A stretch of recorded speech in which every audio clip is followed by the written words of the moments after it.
Hi friends, எங்கள் வீட்டில் வந்து ஒரு கட்டில் நல்லா பெருசு, ஒரு கட்டில் சாதா சைஸில் உள்ள கட்டில் பார்த்துருங்க. மெத்தை வந்து ரெண்டுமே பெரிய சைஸ் மெத்தை. ஆனால் வந்து ஒரு கட்டிலுக்கு அது கரெக்டாக இருக்காது பார்த்தீங்களா, வெளியில் அப்படி தொஞ்சிட்டு அப்படி கிடக்கும் பார்த்துருங்க. அப்போ அது என்ன செய்யலாம் ரொம்ப நாள் யோசிச்சுட்டு இருக்கும்போது இந்த ஐடியா கிடச்சிது. உண்மையிலே இது கொஞ்ச நாளாக நான் பயன்படுத்திட்டு இருக்கேன். கிரிப்பாட்டு சூப்பராக இருக்குது பார்த்துருங்க. Best idea. அதுக்கு என்ன தெரியுமா பண்ணணும், கடைக்கு போயிடுங்க, நேராக இந்த மாதிரி சைஸில் உள்ள கட்டை இருக்குது தெரியுமா, கொஞ்சம் ஸ்ட்ராங்கான கட்டையாக வாங்கிக்கிடுங்க. அதை வாங்கிட்டு வரிசையாக 2 கட்டிலுக்கு இடையில ஜாயிண்ட் கொடுத்து அப்படி நெருக்கமாக அடிக்கிட்டா போதும். நான் இதில் மொத்தம் 14 கட்டை வந்து அடிக்கிருக்கேன் பார்த்துருங்க. சூப்பராக இருக்குது. நீங்கள் பயப்படவே வேண்டாம். ஐயோ நம்ம படுத்து உறங்கும்போது அப்படி குப்பரை கவுந்து கீழே விழுந்துருமோ, கம்பு உடஞ்சிருமோ, அங்கே மறிஞ்சு விழுந்துருமோ அப்படின்னு நீங்கள் பயப்படவே வேண்டாம்.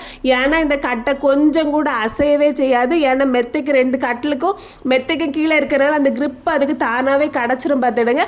அதுக்கப்புறம் நான் எல்லாத்தையும் அடுக்கி வச்சுட்டு 2 மெத்தையும் ஒன்று சேர்த்துட்டு ஜங்குன்னு மேலேருந்து குதிச்சாலும் ஒன்றும் ஆகாது. சூப்பராக இருக்கும் பார்த்துக்கிடுங்க.